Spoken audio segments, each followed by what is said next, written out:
집을 살 때 뭐가 중요할까 그런 생각을 하게 됩니다. 지금 제가 무주택자라면 어떻게 할까? 제 아들한테 해주고 싶은 말이기도 합니다. 지금 만약 무주택자라면 이렇게 하세요.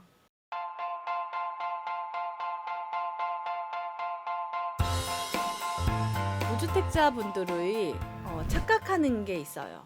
언제 사야 하나? 무주택자분들 언제 살까요? 그런 얘기를 합니다. 집값이 너무 올랐어요. 여기서 더 오를까요? 이런 질문을 받습니다.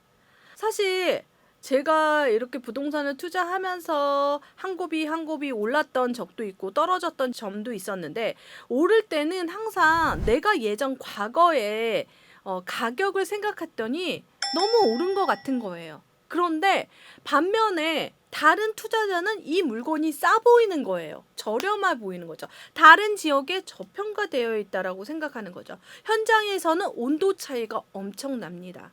너무 올랐다라는 기준을 어떻게 잡아야 될까? 저는 이 너무 올랐다라는 것을 역대 집값 추이로 한번 살펴보겠습니다. 이것은 아실이라는 사이트인데요. 지금 보면 부동산 빅데이터를 보고 가격 변동을 한번 눌러보겠습니다.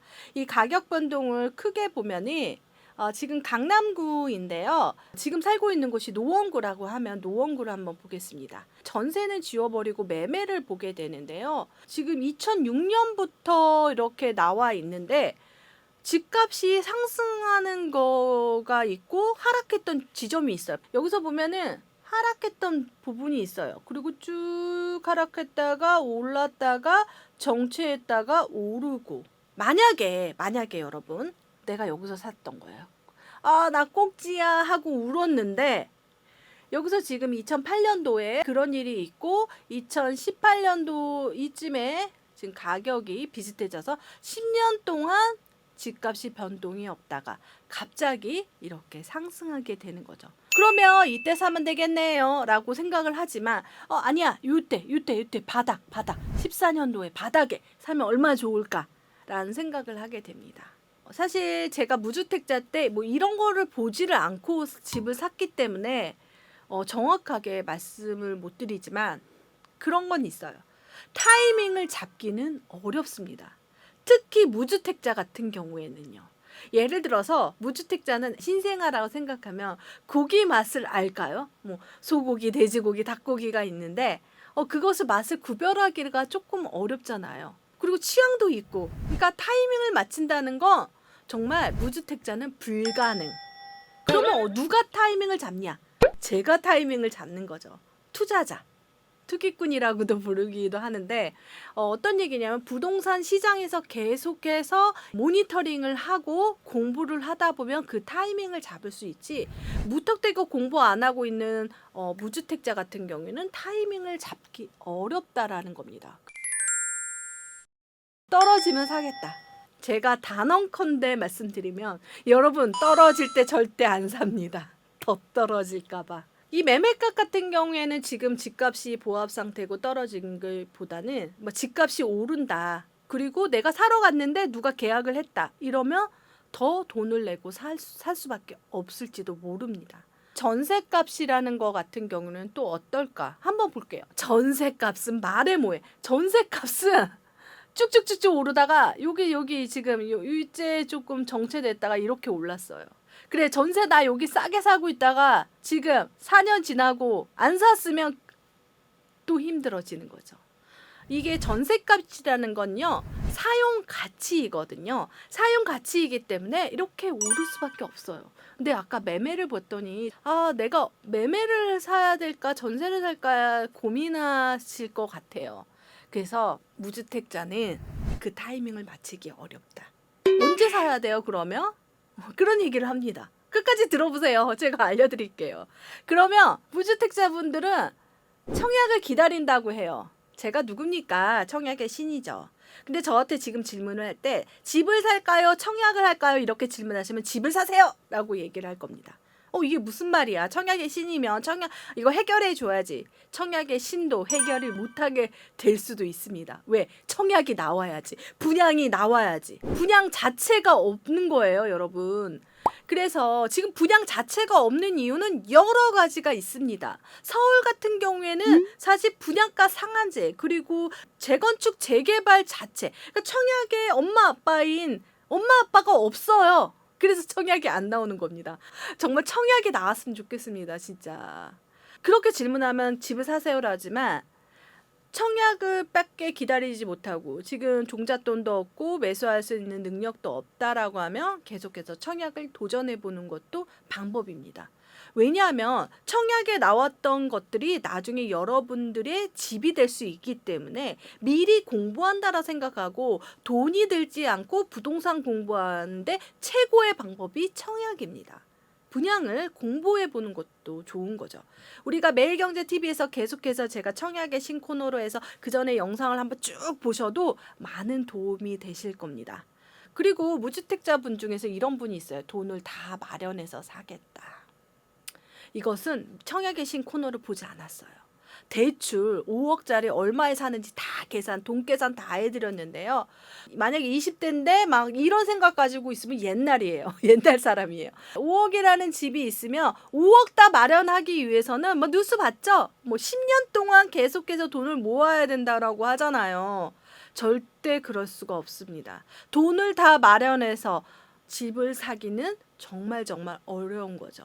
그래서 돈을 마련하면서 사겠다라는 것보다는 대출 공부를 하는 게 좋습니다. 청약을 기다리겠다. 청약 공부를 하는 게 좋겠습니다. 떨어지면 사겠다. 너무 올랐다. 이거는 부동산 공부를 하는 게 더 좋죠.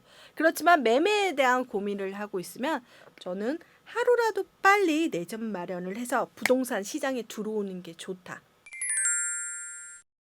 그런데 사실 청약을 하지 않는 이상 기존의 집을 구축이라고 하죠. 그것을 사는 거잖아요. 그러면 파는 사람이 있고 사는 사람이 있는 거예요. 파는 사람, 집을 소유한 사람의 생각을 알아야 되지 않을까요? 저는 여러분들이 제일 놓치는 점이 이런 점이라고 생각을 해요.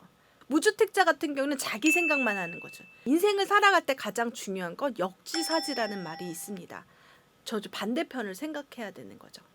그러면 우리가 집을 파는 사람이 있고 사는 사람이 있어서 이렇게 가격이 마저 떨어지는데 집을 소유하는 사람들은 집값 하락에 대해서는 거의 생각하지 않습니다. 집값이 하락할까 봐 판다? 이런 경우는 거의 없어요. 그러면 여러분 생각해 보세요. 집을 팔아서 생긴 돈이 이만큼 있어요. 그러면 그 들고 계속 있을까요? 지금 시대에서는 돈을 가지고 있는, 현금을 가지고 있는 게 바보예요. 우리 알잖아요. 자산은 계속해서 상승하고 있기 때문에 현금 가치는 떨어지고 있다는 걸 누구보다 알고 있을 거예요. 이렇게 생각하기 때문에 사람들이 많은 것들을 투자를 하는 거죠. 주식이라든지 코인이라든지 다른 것들. 현금을 좋으면 현금을 싸들고 있는 거죠. 현금의 가치는 이자에서 금리에서 나오기도 합니다. 그래서 집을 소유하는 사람들은 그렇게 생각해요. 그러면 이렇게 생긴 이만큼 생긴 돈은 어디로 갈까요? 어디로 갈까라고 생각해 보세요. 다시 자산 시장에 들어오게 됩니다. 주식이나 코인이나 부동산에 이렇게. 여기서 부동산으로 오면 부동산이 또 오르겠죠. 그렇지만 여기서 보면 다른 종목으로도 할 수도 있는 거죠. 무조건 아파트만 아니라 뭐 꼬마 빌딩이라든지 상가라든지. 그래서 요즘에 지식산업센터가 뜨고 이렇게 되는 거죠. 그런 흐름들을 보셔야 됩니다. 집을 소유한 사람들 중에서 사실 요게 부담스러울 수도 있어요. 대출이자. 대출을 연끌을 해서 한 달에 뭐 40, 50만 원 이상 뭐 더 많이 내게 됐다라고 생각하니까 부담스러운 거예요. 그래서 대출이자 부담스러워서 집을 판다? 대출이자가 부담스러워서 집을 파는 게 아니라 경매로 나오겠죠. 부담스러운 사람들은 허리띠 졸라매고 견딥니다. 대부분. 예전에 하우스푸어 분들 같은 경우는 다 견뎠죠. 견디다 못하면 경매 물건이 나오는데 그래서 제가 경매 물건도 이렇게 모니터링을 하면 아직까지 그런 신호는 없습니다. 그리고 집을 소유한 사람들의 생각 중에서는 요즘에 가장 큰 하도는 세금일 겁니다. 세금이 부담스러워서 집을 매도하는 진짜로 그런 경우가 지금 생겼습니다. 그게 바로 양도세 중과 완화. 무주택자분들은 이것들에 대해서 생각을 하는 거죠. 세금을 예전에 5억 정도 냈다면 3억 정도 낸다라고 하면은 지금 팔아야 되는 거죠. 그래서 지금 세금 때문에 파는 경우도 있습니다. 그렇게 되면 여러분들이 무주택자분들이 집을 살 수 있는 어떤 물량이 나오게 된다라는 거죠. 그리고 끝으로 집을 소유한 사람들이 이제 매도를 한다면 이 얘기입니다, 사실은. 매도를 해서 돈이 생기면 과연 무엇을 할까? 지금 정책이 대부분 세금 정책 중에서 다주택자가 집을 팔기로 하는데 팔면 도대체 무엇을 할까? 지금 주식도 그렇고 코인도 그러기 때문에 다시 부동산 시장으로 들어올 경우가 많습니다. 부동산 시장에서 있는 돈은 부동산 시장에서 돌고 도는 효과를 보이기도 합니다. 여러분 이런 것들을 알려고 하면 주택을 소유하세요. 그래야지 하루라도 빨리 내 집 마련하시면 여러분들이 자산이 불어날 거라고 생각이 듭니다. 제가 예전 같은 경우에는 집을 살까 말까 고민하는 분들하고 같이 고민을 했는데 진짜 예전에 정말 부동산 고수분들이나 이런 분들을 봤을 때 내 집 마련을 먼저 하라는 이유를 이제는 알 것 같아요. 그래서 정말 언니의 마음으로 누나, 엄마의 마음으로 여러분들에게 오늘은 차근차근 설명을 드렸습니다. 많이 고민되실 거예요. 그러니까 지금 고민하는 것들이 여러분 돈으로 들어옵니다. 좀 더 고민해도 괜찮아요. 고민하고 한두 번은 놓쳐야죠. 결혼도 우리 그렇게 놓치면서 마지막에 완벽한 신부, 신랑을 못 만나도 나에게 맞는 집이 또 있을 거라고 생각이 듭니다. 이 영상이 도움되셨다면 구독, 좋아요, 알림 설정 부탁드립니다. 감사합니다.